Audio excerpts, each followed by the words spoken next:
Hi, beautiful souls, and welcome to or welcome back to my channel. My name is Zach or LD Healing, and today I've got an extra special video dedicated to Leo and Cancer's sun, moon, and rising. I'm just going to start by cleansing and preparing the space um, and tuning in. Right away, I do want to say we do have Archangel Michael here. I'm just lighting this candle, getting that ready. Okay. Angels, ancestors, and guides, beings of the highest love and light, please come through with clear and concise, accurate messages of what Leo and Cancer, Sun, Moon, and Rising need to hear today. I'm going to do a 5-card layout talking about your lessons at the moment and possible alternative paths or options that are to come. Okay, we have the Three of Swords reversed with the Nine of Cups reversed. I'll keep that in mind, Spirit. Thank you. How many more shuffles? 3. Okay. Oh, God. I fear we may be talking about love or related stability to love. Okay, that's our first card. Thank you, Spirit. Card number 2. Thank you, Spirit.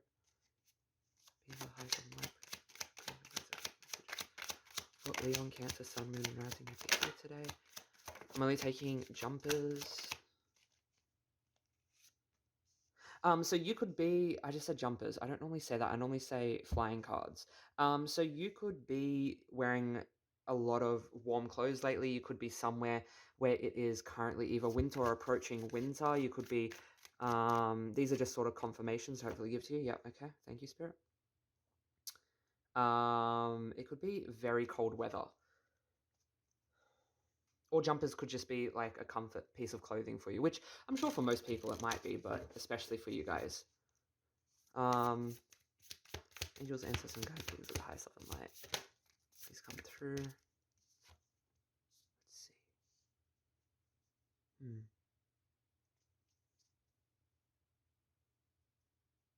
Spontaneous awakening, activation, integration time, and then we have, okay.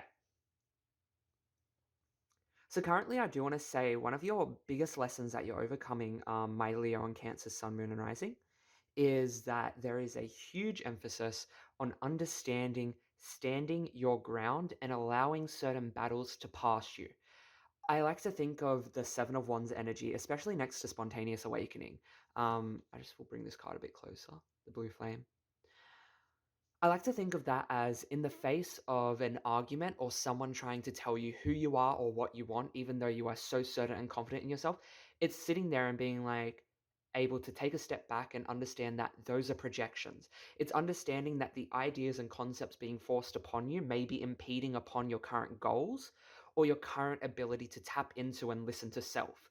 It almost seems like people want to take away, and I don't know if it's conscious or unconscious, but people want to take away from your path in some sort of way. It could be that you are in a position where you're able to, sit still or take a step back and take a break from, the chaos of the world. And there is so much going on around us, right? People almost feel an obligation to constantly be tapped into that. And they might be forcing that narrative down your throat at this current time. And that is one of your biggest lessons in this juncture. It isn't so much defending your ideas as much as being able to slowly step back from them and understand that you're in a position where you can nurture yourself in a way that allows you to tap out of certain streams of consciousness that would otherwise interfere with yourself. Right? It doesn't mean that we're numb to or we're disassociating or we aren't engaging in, but rather we're not allowing those streams of consciousness to take away from our current path. And that is a huge emphasis. And you're going through a huge awakening surrounding this. It is a huge activation. And it's about integrating that into your everyday life. That's really what I'm getting from these two cards together. Let's see if we can get a oracle card for Page of Pentacles.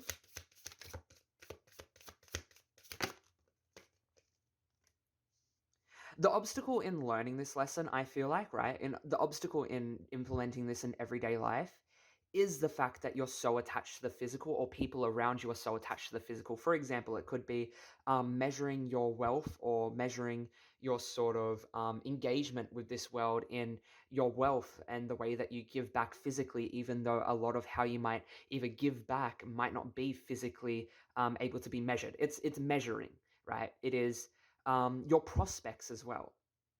This is a part of some sort of I don't have a teaching card here, but it seems like, especially with community, I don't think you're so much teaching this actively, but you're giving back to your community, especially with the Queen of Pentacles here.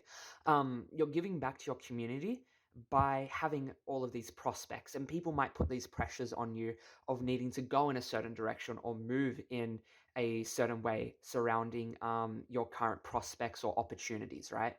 And they might be forcing it down your throat. Okay, well, you're a good artist, so you need to go to art school and study the history of art, even though you as a individual and you use for example, a digital media to create your art, eh, and you studied the pieces of historical art that really resonate with your soul, and you don't feel like there's a need for you to go out and study more artists, right? And it might not even be like that. It's just more people are forcing the idea down your throat that because you have these prospects or because you're going down a certain path, you have to move in a certain way to execute that direction. When really for you, it might be more learning in your own way. It's seeing, like, especially with Earth School being pulled, like, I'm gonna bring that a bit closer. It almost feels like Earth is your school, Earth is your teacher, right? It feels like you don't need to sort of move out in a certain direction to execute XYZ to then achieve or fully um, actualize your prospects. It also seems like people are projecting onto you what you can become. Like, when they talk to you, they don't talk to you, they don't see you in the light of who you are. They see you in the light of what you can make of yourself. And it almost comes out of a place of ego or envy. That's sort of what I'm picking up here. An obstacle surrounding this lesson could also be, like, you learning this could also be that your finances come from your family and you have to listen to those advices, and you're being asked in the face of that to, right, take a step back and be like, this isn't my narrative, this isn't my story, and to not take it on as that, to not constantly have to fight on a hill and die on that hill. There's almost this higher perspective you're being asked to take because you're going to be teaching that by being it. I'm going to see if there's anything else.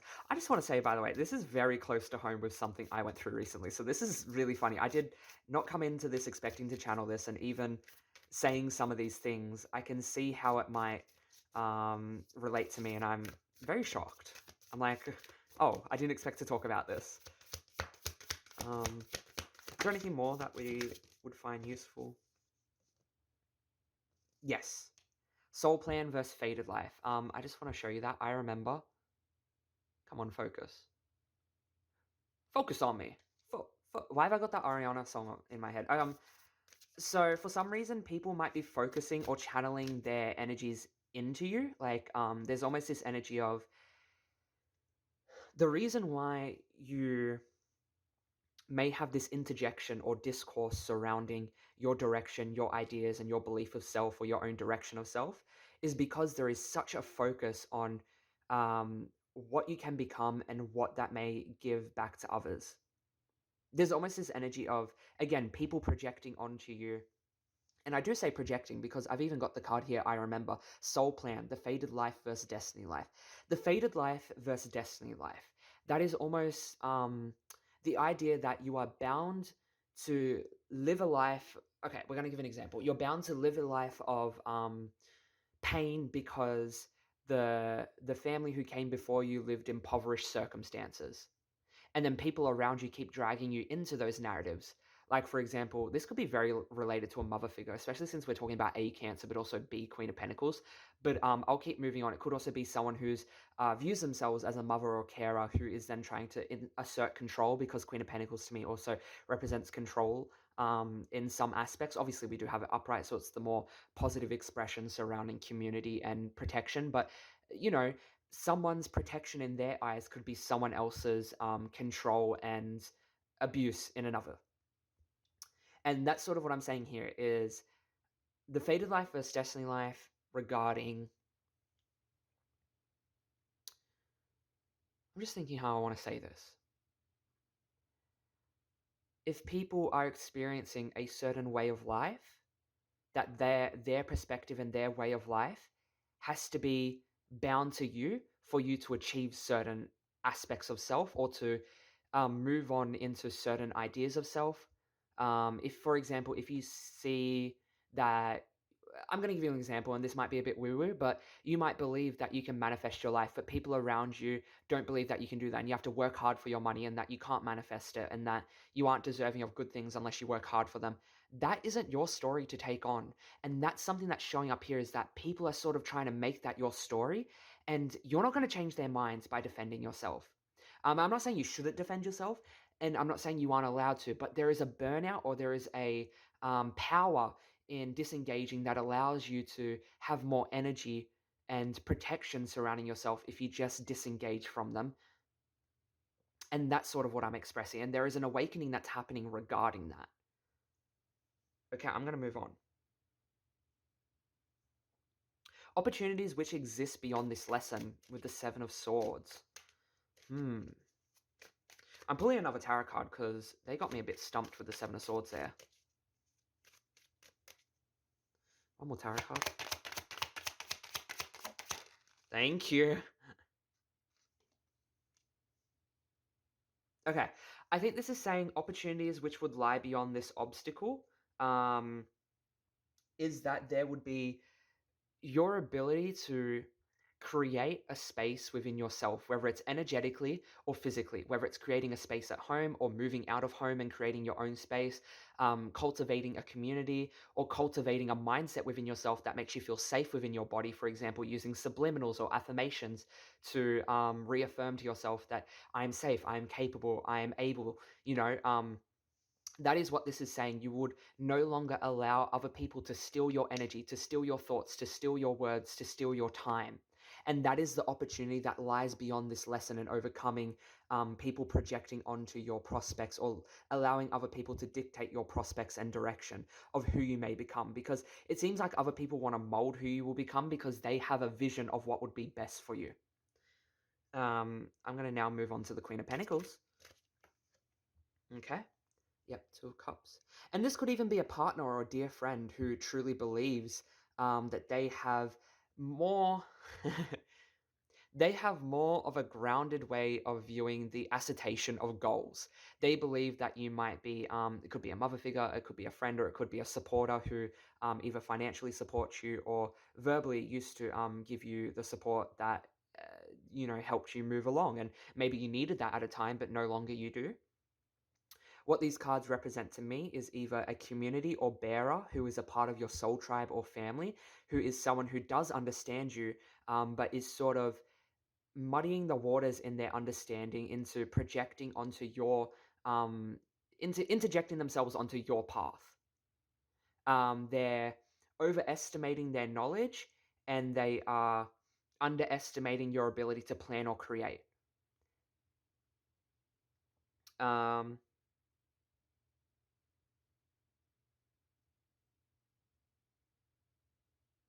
Something I do want to say about this, since this is your support card and this is sort of an advice card, is that opening up to community and trusting friends might be within your best interest, and also valuing your physical health, valuing both your energetic and physical health.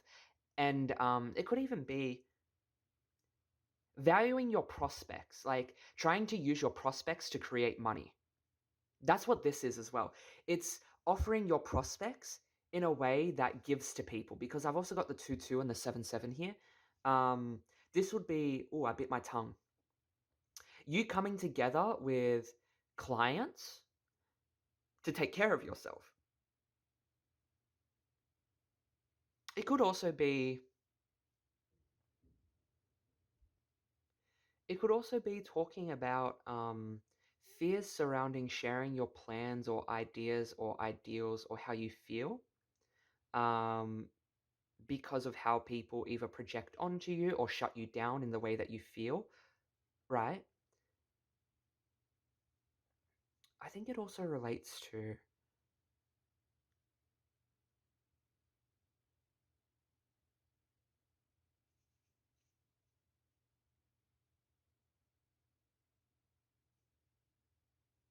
the caring for community could also help you in your endeavors of creating your path. I think it's primarily talking about opening up to community or inviting in the idea of interacting with community. And I feel like that's also going to unite you with love. That's something I do want to say is that either meeting new people or entering new social circles is going to help you overcome this because it seems like you're always interacting with the same type of energy or person. And you're being asked if you are able to interact with a new type of person, much more caring and less controlling in the physical aspects, then you're able to sort of tap into that expression of self and to feel much safer.